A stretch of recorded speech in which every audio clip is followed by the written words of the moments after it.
N K studio अरे भैया ने राम राम भाई। एनके स्टूडियो यूट्यूब चैनल से मैं हूं आपका भाई पवन मलिक। आज नरेश भाई के चैनल पे आने का मौका मिला, तो सबसे पहले तो सभी दर्शकों को पवन मलिक मोखरा की हाथ जोड़ के राम राम। और भाई हमारे साथ जुड़े हैं उमरावत गांव के सरपंच भाई दिनेश शर्मा जी।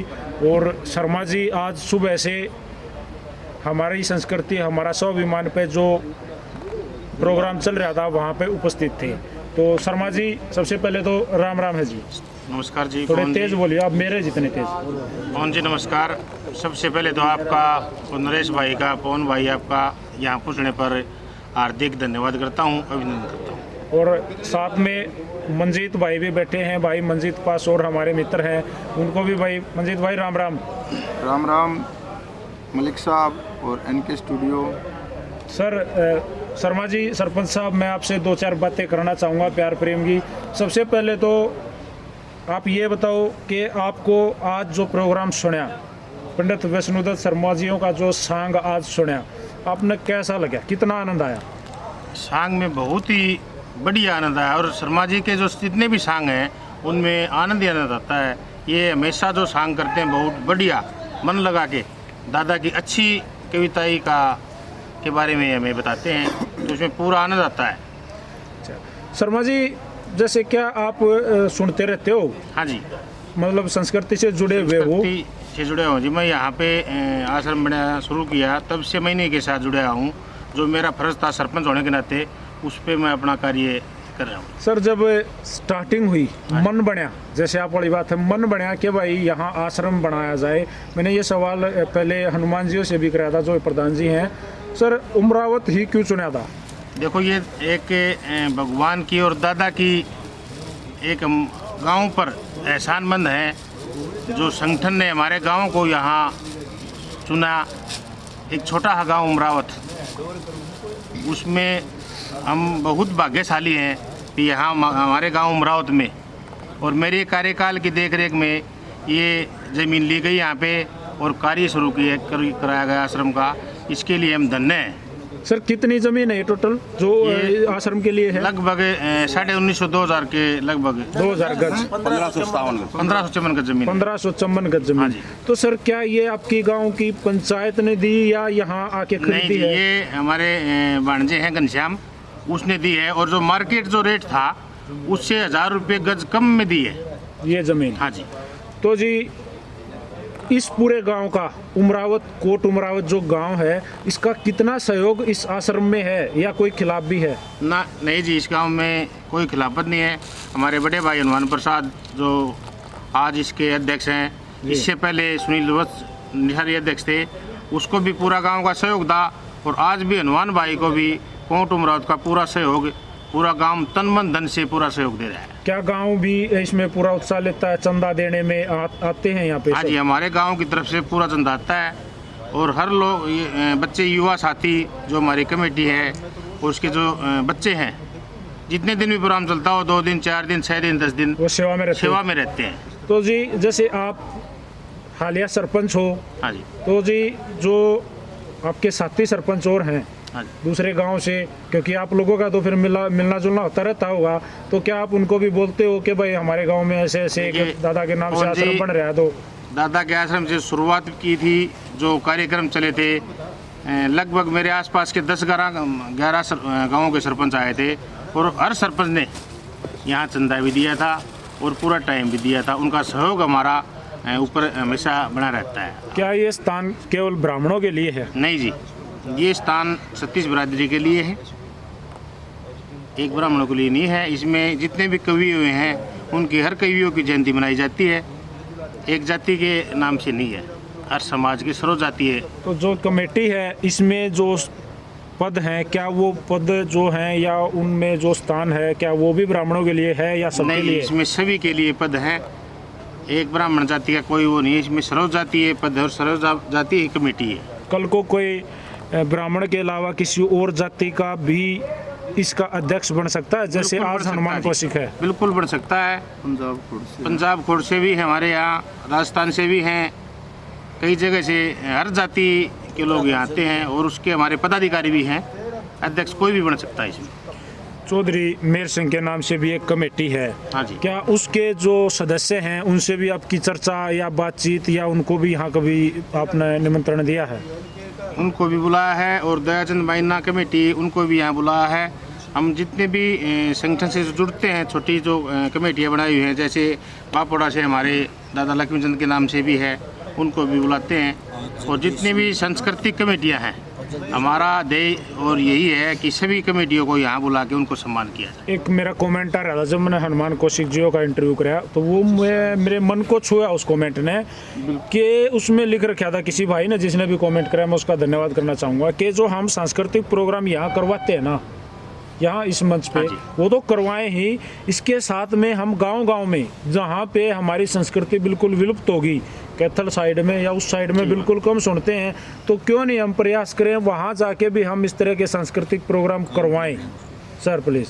ठीक है पवन भाई, आपका बहुत बढ़िया सुझाव है। इस बारे में ये भी हम जो महीने की जो मीटिंग होती है रविवार की, उस पर चर्चा करके इस बारे में जरूर विशेष ध्यान दिया जाएगा। क्योंकि जो हमने यहाँ लिखा है हमारी संस्कृति हमारा स्वाभिमान, तो हमारा काम जोड़ने का है, और जितने हमारे पर जुड़े हम तो चाहे हमारे ये संगठन है विदेशों तक जाए, तो जी प्लीज इस पे काम करियो। कौन भाई, जो आपने चर्चा की, पहले भी संगठन बार प्रोग्राम करवा चुका है।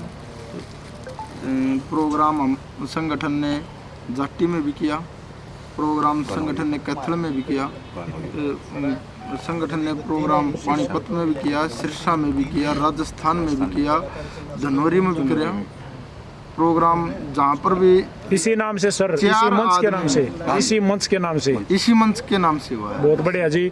और ये मेरा पर्सनल सुझाव भी था, और मैंने कमेंट पढ़ के ही मैं काम करता हूँ कि लोगों की क्या शिकायत होती हैं। और तो पवन भाई, आपके चैनल पर ये कमेंट आया है, और जिस भी भाई ने भेजा उसका आपने तो धन्यवाद किया, मैं भी धन्यवाद करता। और हम जहाँ पर भी, हम ये नहीं कहते, बहुत सारे हमने 4 संस्कृति प्रेमी भी मिलेंगे, वहाँ किसी गांव में प्रोग्राम करने के इच्छुक हैं, तो हम उनका फुल सपोर्ट करेंगे। प्रोग्राम के लिए हम हमेशा तैयार रहेंगे। और सरपंच साहब, मैं एक बात और कहना चाहूँगा, कई कलाकार मंच नहीं मिलने के कारण छोड़ जाते हैं, गाना बंद कर देते हैं, बल्कि उनको एलर्जी हो जाती है इस चीज़ से कि मैंने इतने दिन मेहनत करी और मैंने कोई मंच नहीं मिला। तो मेरी आपसे पर्सनल रिक्वेस्ट है, अच्छे कलाकारों के साथ में, उन्हीं के साथ में, उनके बीच में किसी नए प्रेमी को भी, नए कलाकार भाई को भी मौका दिलवाने का काम करना है। पवन जी, इसके लिए हमने जो 16 तारीख का प्रोग्राम था, उसमें नए जो उभरते हुए कलाकार, छोटे बच्चे, उनको आमंत्रित किया था, ताकि भविष्य में आने वाले टाइम में ये संस्कृति अच्छी तरह से उठती रहे, लुप्त नहीं हो। तो साथ के साथ कोई अगर महिला कलाकार अच्छा गाने वाली है और साफ सुथरा सभ्य गाती है, तो उनको भी अवश्य मौका दिया जाए। जी बिल्कुल, बढ़िया साफ सुथरी अश्लीलता की लड़ाई हमारी। बबली वर्मा ने हमारे यहाँ प्रोग्राम दिया है जी। जो 6 दिवसीय सर जो प्रोग्राम आपका आज चला है, पिछले 6 दिन से कंटिन्यू आज समापन हुआ है, तो कैसा रहा पूरा दौर ये 6 दिन का? बहुत बढ़िया रहा है। इसमें हमारे आसपास के गुआंढ से भी और बाहर से भी काफ़ी संख्या में लोग इस कार्यक्रम को देखने सुनने के लिए आए हैं, और सुबह से आकर शाम तक, जब तक प्रोग्राम ख़त्म नहीं हुआ तब तक वहीं पर बैठकर उन्हें बढ़िया सांस्कृतिक कार्यक्रम का आनंद लिया है। इसके लिए हम हमारे आसपास के गुआंढ को भी धन्यवाद करते हैं, जो छोटे हैं प्रचार पे भी पूरी संख्या में लोग यहाँ आते हैं। और हमारे यहाँ माननीय विधायक घनश्याम सराफ जी शुरू में आए थे, उन्होंने भी हमें 11 लाख रुपए दिए थे। अब आना था उनको, लेकिन सेशन चलने के कारण वो नहीं आन पाए। उन्होंने पूरा सहयोग हमारे आश्रम के ऊपर, दादा के आश्रम ऊपर रहा है। और रामविलास शर्मा जी, उनने भी 26 लाख रुपए आश्रम को दिए हैं। और जल्दी पवन जी अगला कार्यक्रम होगा तो शायद ये जो कच्ची गली है ये नहीं मिलेगी आपको, गली पक्की होगी। बहुत बढ़िया। तो सर मैं एक और बात करना चाहूँगा, जिस दिन से ये इस मंच की शुरुआत हुई, इस आश्रम की नींव रखी, जो शुरू दिन से आदमी इसके साथ जुड़े हैं, सबको जोड़ के रखो और सबको इकट्ठा संगठन बना के, और ऐसा प्रयास करना कि भाई कल को कोई राजनीति इसमें नहीं घुसने पाए, ऐसा प्रयास मैं चाहूँगा आप लोग करो। पवन जी, आपका सुझाव बहुत अच्छा है। हमारी कोशिश यही रहेगी, इसमें राजनीति न घुसने बजाय भाईचारा कायम रहे। बिल्कुल यही हमारा उद्देश्य रहेगा। और सर मेरी ईसाई है, मेरी जुबान थोड़ी सी कंट्रोल में घाट रहा है, मैं कुछ पूछ लिया हूँ। अगर किसी भी भाई को इस इंटरव्यू में बुरा लगा तो भाई सरपंच साहब आपसे भी कहना चाहूँगा, मंजीत भाई और दर्शकों से भी भाई मन ने माफ करियो, मेरा ईसाई है, मैं कुछ भी पूछ लेता हूँ, उसके लिए भाई मैं सॉरी बोलना चाहूँगा। कोई बात नहीं पवन जी, बहुत बहुत धन्यवाद भाई साहब आपका। नरेश भाई कोई कड़वी बात नहीं है, आपके माध्यम से जो भी भाई सुन रहा है इस पर उसका आश्रम पर स्वागत है। फिर भी हमारी कोई छोटी मोटी कमी हो तो जरूर बतानी चाहिए। ना ना, आपने कति बहुत बढ़िया जवाब दिए, बिल्कुल साफ सुथरे जवाब दिए। तो भाई सभी को एक सुझाव हमने एक दिन और दिया था, एक वो सुझाव मैं आज भी देना चाहूँगा आप लोगों को। जब हम यहाँ कोई सांस्कृतिक प्रोग्राम करवाते हैं रागनी कलाकारों का, तो साजंदे मेरे ख्याल से लगभग पक्के होते हैं, कंटिन्यू वही रहते हैं। तो मैंने उस दिन देखा था कोई टोपा पहन रहा था, कोई न्यारा कुर्ता पहन रहा था, कोई जैकेट पहन रहा था। तो एक अपनी वेशभूषा अपनी कमेटी के लिए एक ऐसा सिस्टम बनाओ कि सब थोड़ा सा अच्छा लगे, लोग देखें ये प्रोग्राम यूट्यूब पे जाते हैं, विदेशों तक जाते हैं, तो हमारा भी एक ये हो कि भाई ये हरियाणा है, हरियाणा दिखना चाहिए। प्लीज़ इस पे थोड़ा काम करिए। आपका सुझाव बहुत अच्छा है, हमारी आगे भी कोशिश ये रहेगी भी जितने भी हमारे जो साजंदे आएंगे उनकी वेशभूषा संगठन की तरफ से भी हम कुछ सुझाव लेके उसमें भी आगे कुछ करने की पूरी कोशिश करेंगे जी। तो भाई ये थे दिनेश सरपंच गांव उमरावत से, मंजीत भाई के साथ मैंने इनसे आज बात करी। जैसे हमारे 2-4 सवाल थे हमने इनसे पूछे, बहुत बढ़िया मज़ा आया और मन में भी मज़ा आ रहा है इस तरह की बात करने में। तो सरपंच साहब मंजीत भाई की तरफ से, दिनेश प्रधान की तरफ से और पवन मलिक मोखरा की तरफ से NK स्टूडियो पे इस प्रोग्राम देखने के लिए सबका भाई तहे दिल से धन्यवाद। सारे भाइयों ने राम राम, जय हरियाणा, जय हरियाणवी, जय हिंद।